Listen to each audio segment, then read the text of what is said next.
Hi, this is Nito and welcome to Nito TV. In this episode, we will cover about the Mi Drone launch live event which happened a couple of hours ago. So with all the excitement going on and without further ado, let's get started. There was two live events of the Mi Drone that was aired on their official Mi website, which was presented by Xiaomi founder Lei Jun, and also on Facebook, which was presented by Xiaomi Vice President Hugo Barra. Both are covered on this first thought review. And here we have Lei Jun showing us the unboxing of the Mi Drone, actually just the box itself. My first impression, it looks cheap and I wonder if it can really hold all the units in place, although we are not quite certain if this is the retail version of the box or not. Here are the main components of the Mi Drone. Let's have a look at the English version from Xiaomi English website. I really like their modular design approach, which contributes on better mobility of the unit and makes it easier for parts replacements and upgradability.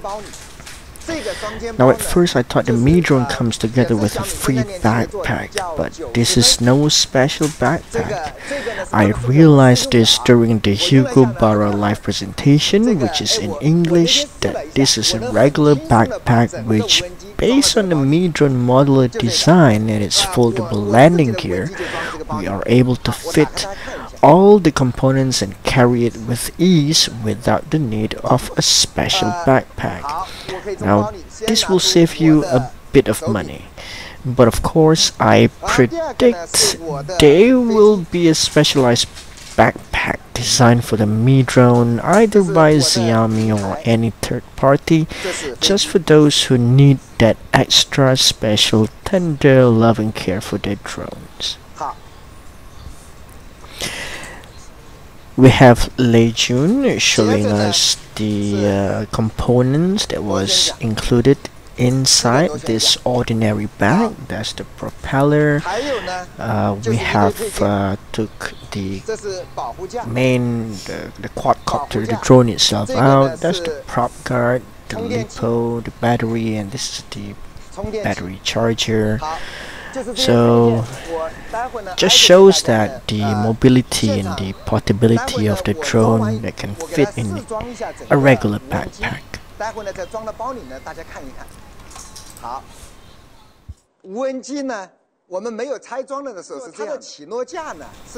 One good thing about the Mi Drone is the foldable landing gear, which contributes to its portability.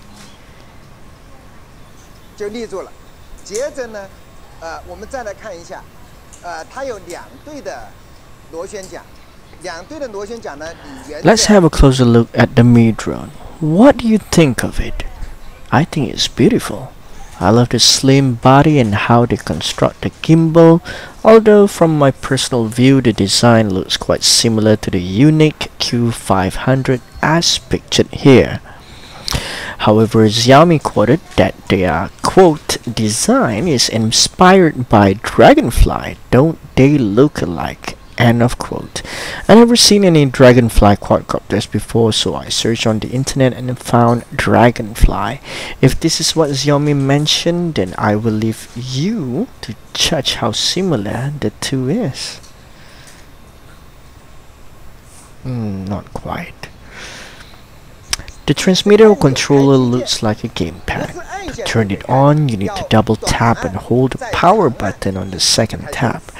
This is similar to the DJI Phantom and 3DR Solo series quadcopters. There's also a dedicated button for auto takeoff and auto land. That's the part where most new RC pilots tend to crash their aircraft. And kudos to Xiaomi to automate this function and provide easy access to the feature.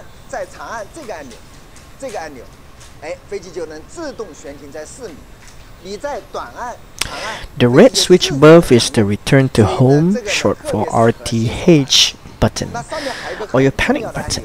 Again, very good idea to make this as a switch, so even for inexperienced users or pilots, they for sure know if RTH has been triggered or not just by looking at the switch position.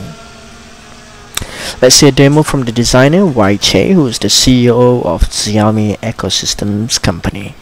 Unfortunately, I believe this video does not show the real autopilot return to home feature, although Wei Chai shows that the red switch is triggered, everything you see next is staged and controlled manually instead of autonomous flight.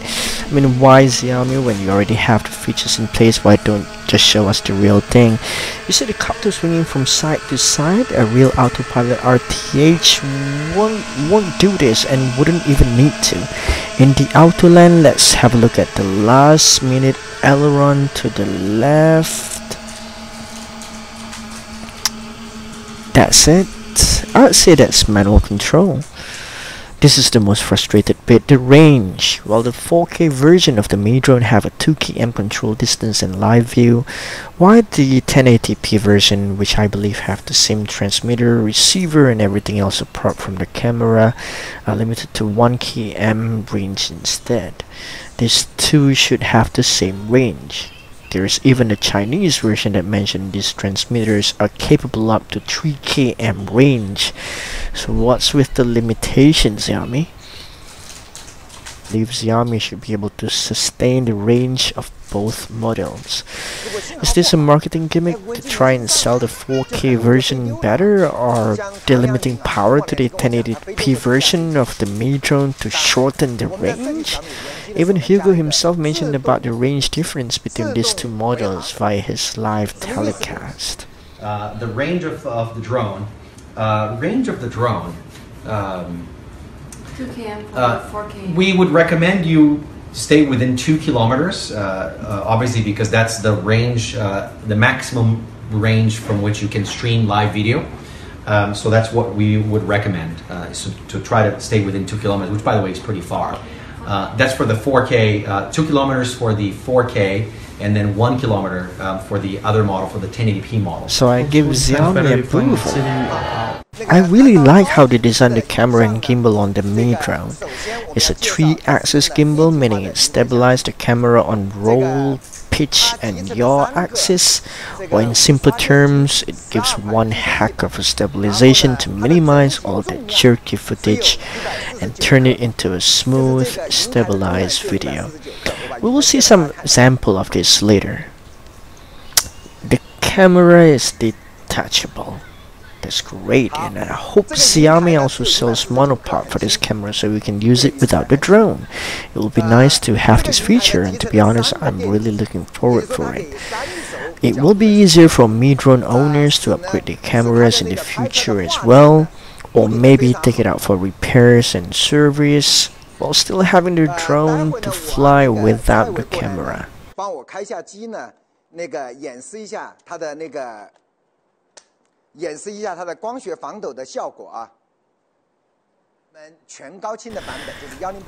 Xiaomi claims that the Mi drone are using a 16-megapixel Sony sensor equipped with Umbrella image processing processor. Let's have a look at this in English. It also supports 4K recording at 3840 x 2160 and RAW format pictures, a 104 degrees wide-angle lens without fisheye effect, and all these are mounted on a 3-axis gimbal, which they claim stabilize up to 2000 vibrations per second. Let's have a closer look at the camera.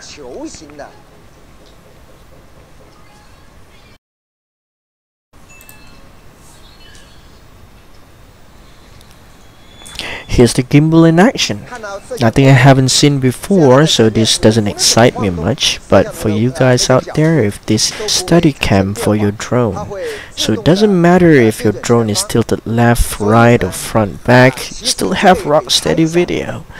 Again, I hope that Xiaomi also designed a monopod to be used with the camera without the drone to capture stabilized video from the ground handheld.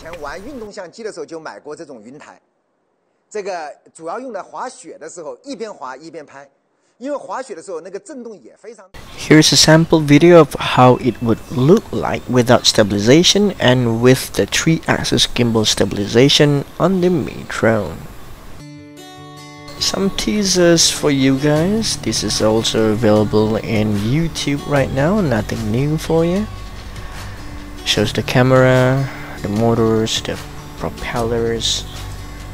Design is beautiful. This is the battery with the flashing battery level indicator. That's how you arm the drone, similar to the DJI Phantom series. We also have self-tightening propellers, clockwise and counterclockwise. Some indicators on the arms to indicate which colored props to use. And I believe this is the sample videos from the Mi drone, which is very good. Quite outstanding, quite stable.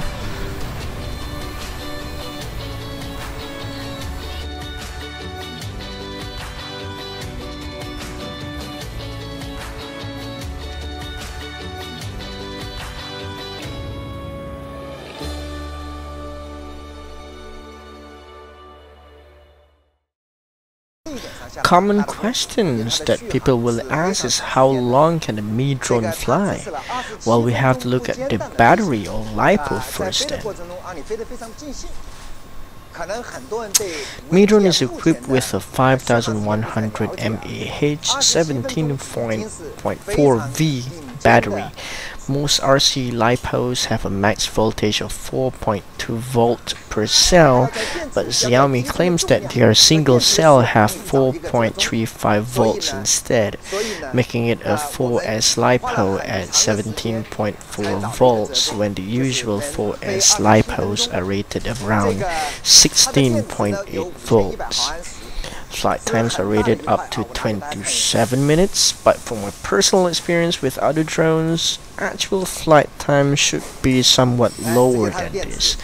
Maybe around the 20 minutes mark, unless Xiaomi decides to send me a test unit for review. Inserting and taking out the battery from the unit is as easy as slotting it in until you hear a click, and squeezing both of the top and bottom parts while you pull the battery out. 我先讲它的续航时间。第二个的话呢，拿掉电池以后，机身特别的轻，特别轻。然后这个螺旋桨也都特别的轻。 Fun part of the Mi drone is the autonomous flight modes. One of it is the circle an object on the ground. Although it's not yet clear how to enable this mode, maybe selecting the object from what you see on video, or maybe you will need to hover on top of it first, and then set the radius of circle. Whether it will follow the object or stay stationary while circling, we don't know for sure yet. As for the rest of the autonomous flight modes, let's hear to the explanation given by Hugo during his live telecast. Going with the demo. What happens if flying and battery gets over? That question came from Borzine. What happens if it's flying and the battery gets over? Will it fall from the sky or land safely? Funny you ask. Because, and I will, let me like your comment, first of all. Thank you for asking that question. What? The app will just prompt you that it's low battery and advise you to bring it back. All right. I have no idea what you guys are talking about. But anyways, what happens is the Mi drone is always keeping track of how much battery it has left and how far away it is from quote-unquote home. Home is where it took off from.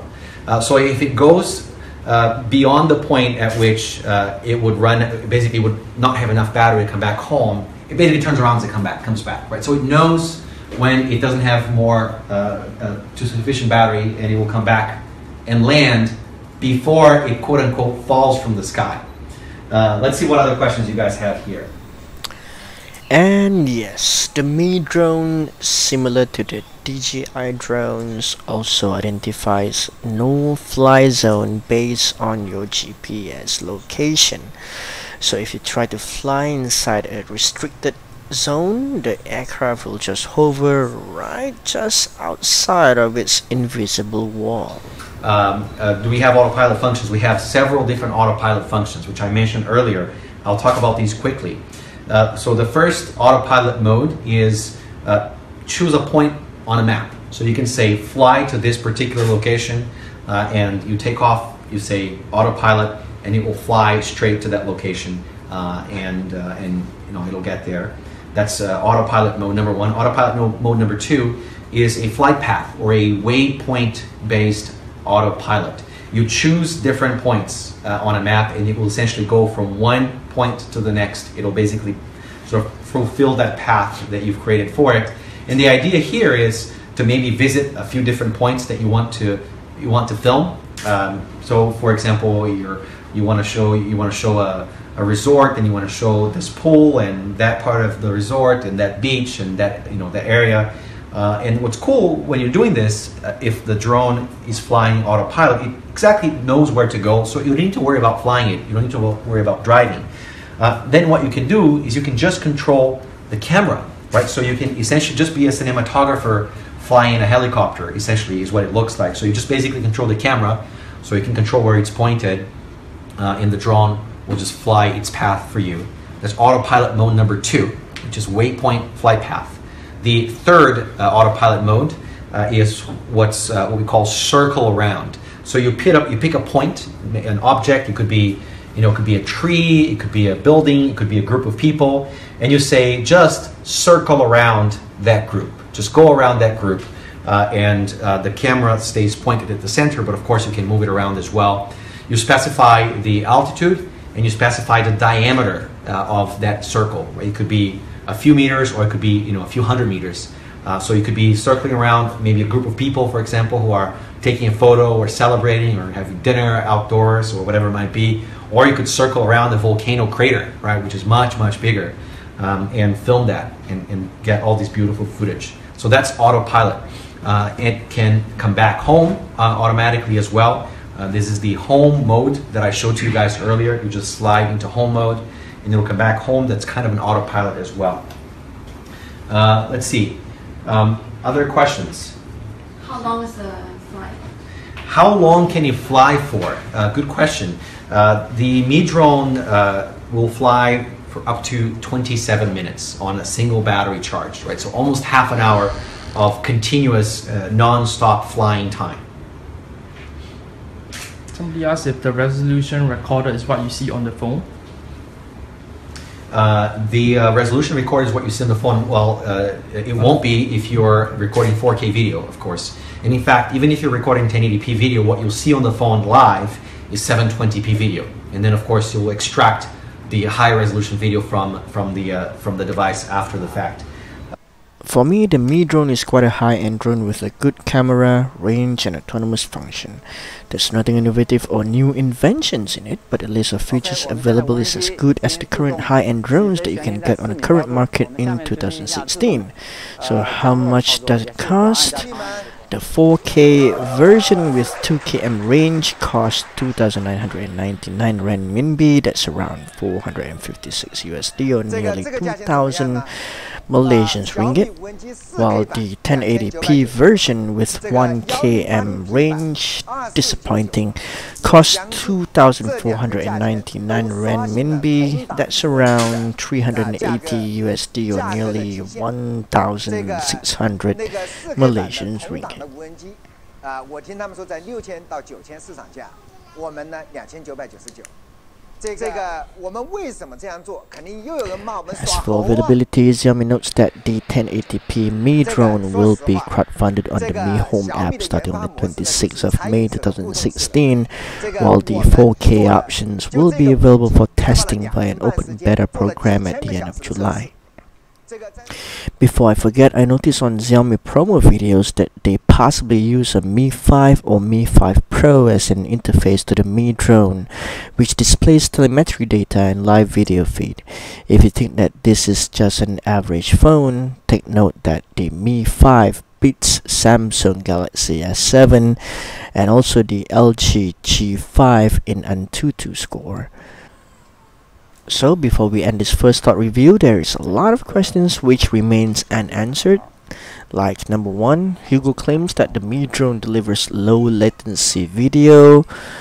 What is the figure on this, and when may we see one in action?